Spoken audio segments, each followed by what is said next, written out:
चलिए आज हम लोग क्लास 9th केमिस्ट्री का पहला चैप्टर है हमारे आसपास के पदार्थ, उसको देखेंगे। सबसे पहले हम लोग देखेंगे पदार्थ क्या होता है। तो पदार्थ का इंग्लिश होता है मैटर। हम लोग देखेंगे पदार्थ होता क्या है। तो दुनिया की वे हर चीज जो स्थान घेरे, रुकावट डाले, जिसमें कुछ द्रव्यमान हो, उसे पदार्थ कहते हैं। पदार्थ की 5 अवस्था होती है। ऐसे हम लोग मुख्य रूप से 3 अवस्था के बारे में ही पढ़ते हैं, ठोस, द्रव, गैस। पदार्थ की चौथी अवस्था प्लाज्मा होती है और 5वीं अवस्था बीईसी, बॉस आइंस्टाइन कंडेंसेट। तो पदार्थ का परिभाषा हम लोग क्या देखें, दुनिया की वे हर चीज जो स्थान घेरे, रुकावट डाले, जिसमें कुछ द्रव्यमान हो, उसे पदार्थ कहते हैं। जैसे आप देखिए मेज हो गया, कुर्सी हो गया, कॉपी, कलम, हवा इत्यादि, ये सब क्या है, पदार्थ है। अब जैसे एक एक करके देखिए, जैसे मेज हो गया, मेज में कुछ द्रव्यमान है, यह स्थान भी छेकती है, रुकावट डालती है, तो ये पदार्थ में इसको आप काउंट करेंगे। कुर्सी भी, इसमें कुछ द्रव्यमान होता है, स्थान घेरती है, रुकावट डालती है, ये पदार्थ हो गया। देखिए मेरे हाथ में जो मार्कर है, ये भी एक पदार्थ का उदाहरण है। इसका कुछ द्रव्यमान है, यह स्थान छेकती है, रुकावट भी डालती है, तो यह पदार्थ है। पदार्थ होने के लिए कम से कम 2 शर्त है। 2 शर्त क्या है? पहला शर्त, उसका कुछ द्रव्यमान होना चाहिए, नहीं उसका कुछ वजन होना चाहिए, उसका कुछ द्रव्यमान होना चाहिए, वजन होना चाहिए। दूसरा, वो स्थान घेरती हो, स्थान घेरती हो, छेकती हो, स्थान घेरती हो। पहला उसमें कुछ द्रव्यमान हो, दूसरा वो स्थान घेरती हो, उसे हम कह सकते हैं वो क्या है, पदार्थ है। अब जैसे देख लीजिए, आपको कह देगा कि गंध, कोई चीज का गंध कह दिया, स्नेह, घृणा, विचार, पूछेगा ये सब पदार्थ है। तो देखिए कोई चीज का गंध आपको महसूस होता है, तो वो पदार्थ थोड़ा होगा, वो स्थान थोड़ा छेकती है, उसमें कुछ द्रव्यमान थोड़ा होता है। उसी तरह स्नेह, किसी से आपको स्नेह है, लगाव है, तो वही पदार्थ का उदाहरण नहीं होगा। इसी तरह घृणा, विचार, ये सब पदार्थ नहीं है। तो आपके क्लास 9th में दिया भी है, आप जब एनसीईआरटी बुक देखिएगा तो उसमें दिया है कि निम्नलिखित में कौन पदार्थ है, निम्नलिखित में कौन पदार्थ नहीं है। तो आप लोग उसको छांट लीजिएगा इस आधार पे कि कौन पदार्थ है, कौन पदार्थ नहीं है। अब हम लोग पदार्थ की अवस्था को देखते हैं। चलिए आगे हम लोग पदार्थ की अवस्था के बारे में देखते हैं। पदार्थ की मुख्य रूप से 3 अवस्थाएं होती है, लेकिन हम लोग 5 अवस्था के बारे में जानेंगे। सबसे पहली अवस्था होती है ठोस, दूसरा होता है द्रव, तीसरा होती है गैस। पदार्थ की चौथी अवस्था, जिस आपके बुक में इसका चर्चा है, प्लाज्मा। और पदार्थ की 5वीं अवस्था है बॉस आइंस्टाइन कंडेंसेट, बीईसी। तो पहले हम लोग ये तीनों देखेंगे, ठोस, द्रव, गैस। सबसे पहले हम लोग ठोस पदार्थ देखते हैं। पदार्थ की वह अवस्था जिसके आकार एवं आयतन दोनों निश्चित हो, उसे ठोस पदार्थ कहते हैं। अब यहाँ समझेंगे कि इसका मतलब क्या हुआ। पदार्थ की वैसी अवस्था जिसके आकार एवं आयतन दोनों निश्चित हो, जैसे मेज, कुर्सी, कलम।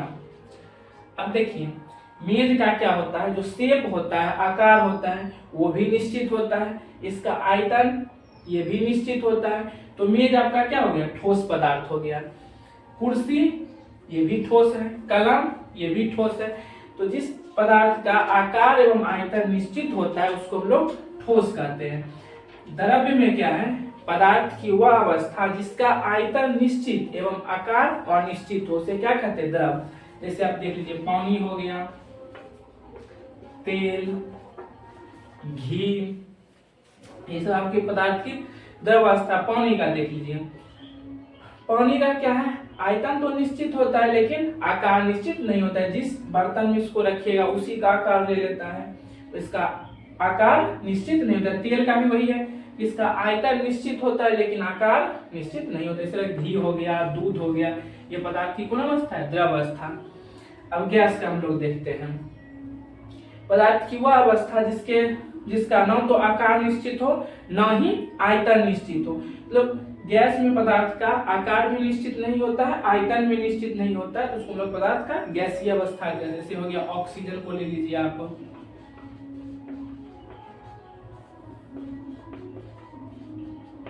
हाइड्रोजन, कार्बन, ये सब आपका पदार्थ का गैसीय अवस्था हो गया। तो हम लोग इतना पढ़े, सबसे पहले क्या पढ़े? पदार्थ। तो पदार्थ के बारे में क्या पढ़े? दुनिया की वे हर चीज जो स्थान छेदती हो, रुकावट डालती हो, जिसमें कुछ द्रव्यमान होता है, उसे हम लोग क्या कहते हैं? पदार्थ कहते हैं। फिर हम लोग पदार्थ की अवस्था को देखें। पदार्थ की कुल 5 अवस्थाएं होती है: ठोस, द्रव, गैस, चौथी अवस्था प्लाज्मा, पांचवी होती है बॉस आइंस्टाइन कंडेंसेट, BC। इसमें हम लोग को 3 अवस्था के बारे में ही पढ़ना है: ठोस, द्रव, गैस। अब देखिए, पहली जो अवस्था है ठोस पदार्थ की, ठोस के गुणधर्म को हम लोग देखते हैं। पदार्थ की जो पहली अवस्था होती है ठोस, उसके गुणधर्म को देखते हैं। ठोस का गुणधर्म क्या होता है? सबसे फर्स्ट नंबर, इसके आकार एवं आयतन दोनों निश्चित होते हैं। ठोस पदार्थ का सबसे पहला गुणधर्म है कि इसके आकार भी निश्चित होते हैं और आयतन भी निश्चित होते हैं। दूसरा, इसके बारे में हम लोग देखेंगे कि इसके क्वथनांक और द्रव्यनांक उच्च होते हैं। ये क्वथनांक और द्रव्यनांक क्या होता है, इसी वीडियो में हम लोग आगे देखेंगे। क्वथनांक, द्रव्यनांक अभी आप लोग समझ लीजिए। इसके क्वथनांक और द्रव्यनांक उच्च होते हैं। ये बहते नहीं है। बहने का मतलब ठोस में जो पदार्थ के कण होते हैं इतने पास पास होते हैं कि वो उससे अलग नहीं होते। जैसे आप लोग देखते होंगे कि पानी थोड़ा नीचे कहीं गिर गया तो वो बह के आगे चला जाता है, लेकिन ठोस पदार्थ के साथ ऐसा नहीं होता है। यदि हम किसी कुर्सी को, मेज को कहीं रखें तो ऐसा नहीं होगा कि वो बह के आगे चला जाएगा। तो ठोस का गुणधर्म होता है कि ये बहते नहीं है, ये अपने बर्तन को पूर्णतः भरते भी नहीं है। जैसे गैस का गुण आप लोग देखते होंगे कि गैस क्या करते हैं, थोड़ा सा भी गैस हो पूरे बर्तन में या पूरे कमरे में फैल जाता है, लेकिन ठोस में ऐसा गुण नहीं होता है। इसके घनत्व उच्च होते हैं। सबसे पहले हम क्या बताएं, ठोस के आकार एवं आयतन निश्चित होते हैं।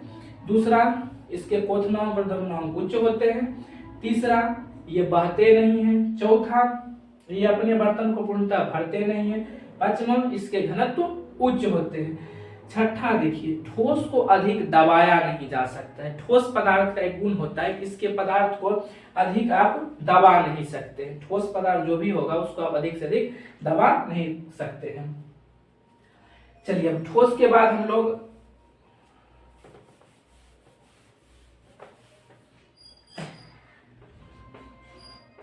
द्रव के गुणधर्म देखते हैं। द्रव के गुणधर्म में क्या देखेंगे? सबसे फर्स्ट नंबर हम लोग देखेंगे, द्रव के जो होते हैं आयतन निश्चित होते हैं, लेकिन आकार क्या होते हैं? अनिश्चित होते हैं। इसमें बहने का गुण होता है कि ये बहते हैं। ये भी अपने बर्तन को पूर्णतः भरते नहीं है। इसका जो घनत्व होगा, द्रव का घनत्व, वो ठोस के तुलना में कम होगा। ठोस के तुलना में क्या होगा? कम होगा। इसका द्रव्यनांक और क्वथनांक भी ठोस से कम होगा।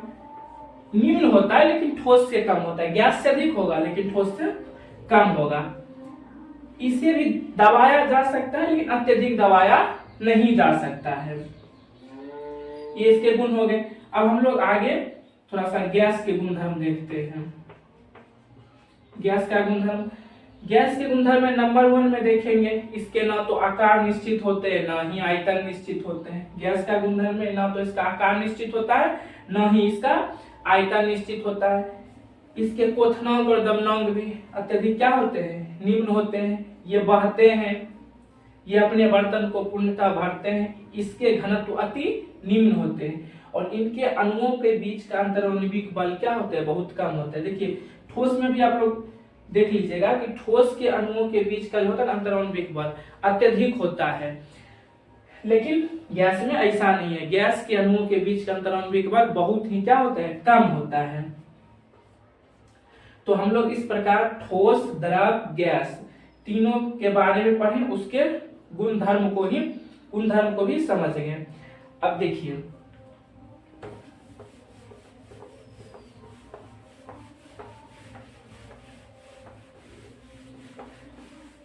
अब कुछ कुछ हम लोग परिभाषा देखेंगे। सबसे पहले हम लोग देखेंगे कि गलन क्या होता है, गलन क्या होता है, फिर गलनांक क्या होता है, फिर क्वथन क्या होता है, क्वथनांक। देखिए गलन, नाम से ही पता है किसी चीज का गलना। ठोस से द्रव में बदलने की क्रिया को क्या कहते हैं, गलन कहते हैं। जैसे बर्फ, बर्फ पदार्थ की कौन अवस्था है, ठोस है। जब बर्फ पिघल के क्या हो जाता है, पानी बन जाता है या जल हो जाता है, तो ये क्या हो गया, हम लोग कहते हैं कि बर्फ गल गया। यहाँ गलने का मतलब पिघलने से है, तो बर्फ पिघल गया। तो ठोस से द्रव में बदलने की क्रिया को हम लोग क्या कहते हैं, गलन कहते हैं। तो बर्फ से पानी का बनना ही क्या है, गलन है। गलन को आप लोग द्रवण भी बोल सकते हैं, गलन को द्रवण, द्रवण या गलन। इसको गलनांक को आप लोग द्रवनांक भी बोल सकते हैं, द्रवनांक।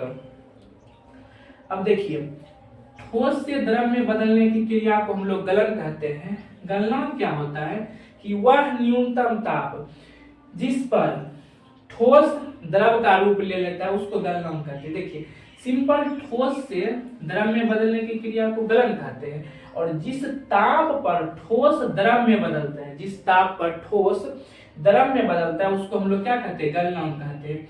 जैसे आप लोग जानते होंगे बर्फ का गलनांक कितना होता है, बर्फ का गलनांक 0 डिग्री सेल्सियस। बर्फ का गलनांक कितना होता है, 0 डिग्री सेल्सियस। 0 डिग्री सेल्सियस के बाद बर्फ क्या होता है, पिघलने लगता है, वो द्रव का रूप लेने लगता है। अब इसी तरह क्वथन समझेंगे। क्वथन क्या है, तो द्रव का गैस में बदलना, द्रव का द्रव से गैस में बदलना, द्रव से गैस में बदलना आपका क्या कहलाता है, क्वथन कहलाता है। फिर उसी तरह क्वथनांक, तो वह न्यूनतम ताप जिस पर पहुंचने के बाद द्रव गैस में बदल जाता है तो उसको हम लोग क्वथनांक कहते हैं। जल का क्वथनांक 100 डिग्री सेल्सियस होता है। यदि जल को 100 डिग्री सेल्सियस तक गर्म किया जाए तो वो जल क्या होता है, गैस का रूप लेने लगता है। तो ये क्वथनांक हो गया। हम लोग भी गलन समझे, गलनांक समझे, क्वथन समझे, क्वथनांक समझे। अब हम लोग आगे देखेंगे संघनन। संघनन, अब संघनन आगे हम लोग देखेंगे। संघनन देखने से पहले थोड़ा हम लोग देख लेते हैं। संघनन वाष्प का ठंडा होकर, वाष्प का ठंडा होकर द्रव में बदलने की क्रिया को हम लोग क्या कहते हैं, संघनन कहते हैं। वाष्प का ठंडा होकर द्रव में बदलने की क्रिया को हम लोग संघनन कहते हैं। फिर आगे कुछ कुछ पॉइंट है। जमना, ये जमना क्या होता है, द्रव का ठोस में बदलने की क्रिया को। देखिए यहाँ गलन में क्या था, ठोस से द्रव में जा रहा था, लेकिन जमना में क्या होता है, द्रव से ठोस में बदलने की क्रिया को हम लोग जमना कहते हैं। और एक महत्वपूर्ण टॉपिक हम लोग अभी देखेंगे, उसका नाम है ऊर्ध्वपातन। ये बहुत इंपॉर्टेंट है, परीक्षा में बहुत पूछा जाता है। ऊर्ध्वपातन क्या होता है, हम लोग जानते हैं कि जब कोई भी ठोस को गर्म किया जाता है तो पहले वो द्रव बनता है, फिर द्रव को गर्म करेंगे तब वो गैस बनता है। कोई भी ठोस को आप हीट कीजिएगा, कोई भी ठोस को आप गर्म कीजिएगा तो किसमें जाएगा, द्रव में जाएगा। द्रव को और हीट कीजिएगा और गर्म कीजिएगा तो गैस बनेगा। लेकिन कुछ पदार्थ ऐसे होते हैं कि जिसको आप यदि गर्म कीजिएगा, ठोस को यदि आप गर्म कीजिएगा तो द्रव में जाने की बजाय सीधे गैसीय अवस्था में चली जाती है, तो उसको हम लोग क्या कहते हैं, ऊर्ध्वपातन। ऐसे क्रिया को ऊर्ध्वपातन कहते हैं और ऐसे पदार्थ को ऊर्ध्वपातित पदार्थ कहते हैं। तो आपको पता होना चाहिए कपूर, कपूर हो गया, नेफ्थलीन हो गया, आयोडीन हो गया, कुछ कुछ ऐसे पदार्थ है, खास करके कपूर का उदाहरण आपको बहुत मिलेगा। कपूर ऐसे पदार्थ है जो ऊर्ध्वपातन को दर्शाता है। तो कपूर हो गया ऊर्ध्वपातित पदार्थ, कपूर हो गया ऊर्ध्वपातित पदार्थ, और इस क्रिया को क्या कहेंगे, ऊर्ध्वपातन। नेफ्थलीन, कपूर, आयोडीन, ये सब किसका उदाहरण है, ऊर्ध्वपातन का उदाहरण है। तो हम लोग यहाँ तक देखें, गलन देखें, गलनांक देखें, क्वथन देखें, क्वथनांक, संघनन, जमना, ऊर्ध्वपातन, ये सब देख लिए। चलिए आप लोग आगे देखते हैं।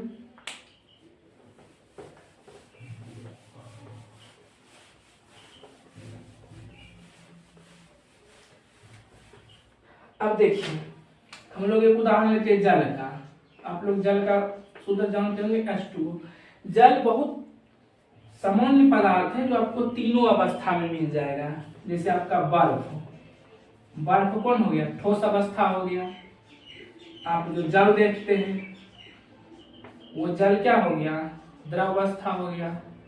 और आप जो जलवाष्प देखते हैं, जलवाष्प वो गैसीय अवस्था में हो गया। तो जल एक ऐसा सामान्य पदार्थ है जो आपको तीनों अवस्था में मिल जाएगा। बर्फ के रूप में ठोस है, जल के रूप में द्रव है, और जलवाष्प के रूप में क्या है, गैस है। किसी भी पदार्थ को ठोस, द्रव, गैस तीनों अवस्था में बदला जा सकता है। जैसे आप देख रहे हैं लोहा क्या है, ठोस पदार्थ है। यदि लोहा को हीट किया जाए, गर्म किया जाए, अब देखिए जो थोड़ा शक्तिशाली पदार्थ होता है उसको अधिक हीट कर सकता होता है। अब देखिए जल का जो टेम्परेचर है हीट करने का, लोहा का, दोनों में बहुत अंतर है। लोहा को लगभग 1500-1600 डिग्री सेल्सियस के आसपास गर्म कीजिएगा तब यह द्रव का रूप लेता है। फिर उसको गैसीय अवस्था बदलने के लिए और हीट देना पड़ता है। तो लोहा को भी पदार्थ के तीनों अवस्था में बदला जा सकता है, बशर्ते इसको हीट की आवश्यकता होती है। लोहा को आप अत्यधिक गर्म कीजिएगा फिर ये द्रव में जाएगा, द्रव को और अत्यधिक हीट कीजिएगा तो यह गैसीय अवस्था में चली जाएगी। किसी भी पदार्थ को आप अवस्था परिवर्तित कर सकते हैं, लेकिन उसका एक तरीका, अवस्था परिवर्तन दो तरीका से किया जाता है। एक ताप देकर, दूसरा दाब देकर। टेम्परेचर से या प्रेशर से किसी भी पदार्थ की अवस्था परिवर्तन किया जा सकता है। ताप के द्वारा, दाब के द्वारा पदार्थों का क्या हो सकता है, अवस्था परिवर्तन हो सकता है। अब हम लोग थोड़ा आगे आप ही के चैप्टर में कुछ बात दिया है उसको देख लेते हैं।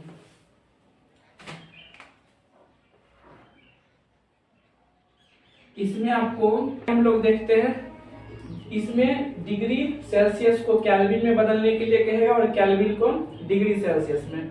देखिए डिग्री सेल्सियस को यदि केल्विन में बदलने के लिए करें, देख लीजिए आपके बुक में दिया हुआ इंपॉर्टेंट क्वेश्चन है। डिग्री सेल्सियस को केल्विन में बदलने के लिए कहेगा, हम लोग 273 जोड़ते हैं। ऐसे 273.15 लेता है किताब में, हम लोग सिंपल 273 लेंगे, दशमलव बाद 15 को नहीं काउंट करेंगे। डिग्री सेल्सियस को केल्विन में बदलने के लिए 273 जोड़ते हैं। जैसे आपको 30 डिग्री सेल्सियस दे दिया, बोलेगा इसका केल्विन में मान क्या होगा, तो कुछ मत करेंगे, 30 प्लस 273 जोड़ के इसको घेर के बगल में ब्रैकेट में क्या लिख देंगे कि आपका इसको जोड़िएगा तो 303 केल्विन हो जाएगा। अब यदि 100 डिग्री सेल्सियस है, इसको कहेगा केल्विन में बदलने के लिए, तो देखिए डिग्री सेल्सियस दिया है, केल्विन में पूछा, कुछ मत करेंगे, जितना दिया है उसमें 273 आप जोड़ दीजिए आराम से, 373 केल्विन इसका आंसर हो जाएगा। डिग्री सेल्सियस को केल्विन में बदलने के लिए 273 जोड़ते हैं। यदि केल्विन को डिग्री सेल्सियस में बदलना हो, यदि आपको कह दें कि केल्विन को डिग्री सेल्सियस में बदलना हो, तो इसमें कुछ मत करते हैं, केल्विन को डिग्री सेल्सियस में बदलने के लिए 273 घटाते हैं। केल्विन को डिग्री सेल्सियस में बदलने के लिए क्या करते हैं, 273 घटाते हैं। जैसे आपको 373 केल्विन दे दिया, केल्विन में वैल्यू दे दिया 373, इसको डिग्री सेल्सियस में पूछ रहा है तो 373 केल्विन में माइनस कर दीजिए 273 को, ये किस में आ जाएगा, डिग्री सेल्सियस में, हो जाएगा 100 डिग्री सेल्सियस। इसी तरह जितना दिया रहेगा उसमें हम लोग क्या करेंगे, 273 घटा देंगे। तो डिग्री सेल्सियस को केल्विन में बदलने के लिए क्या करेंगे, 273 जोड़ेंगे और केल्विन को डिग्री सेल्सियस में बदलने के लिए 273 घटाएंगे। इस प्रकार हम पहले चैप्टर में जो महत्वपूर्ण बात था उस सबको देख लिए। आप लोग इस वीडियो को पूरा देख लीजिएगा। धन्यवाद।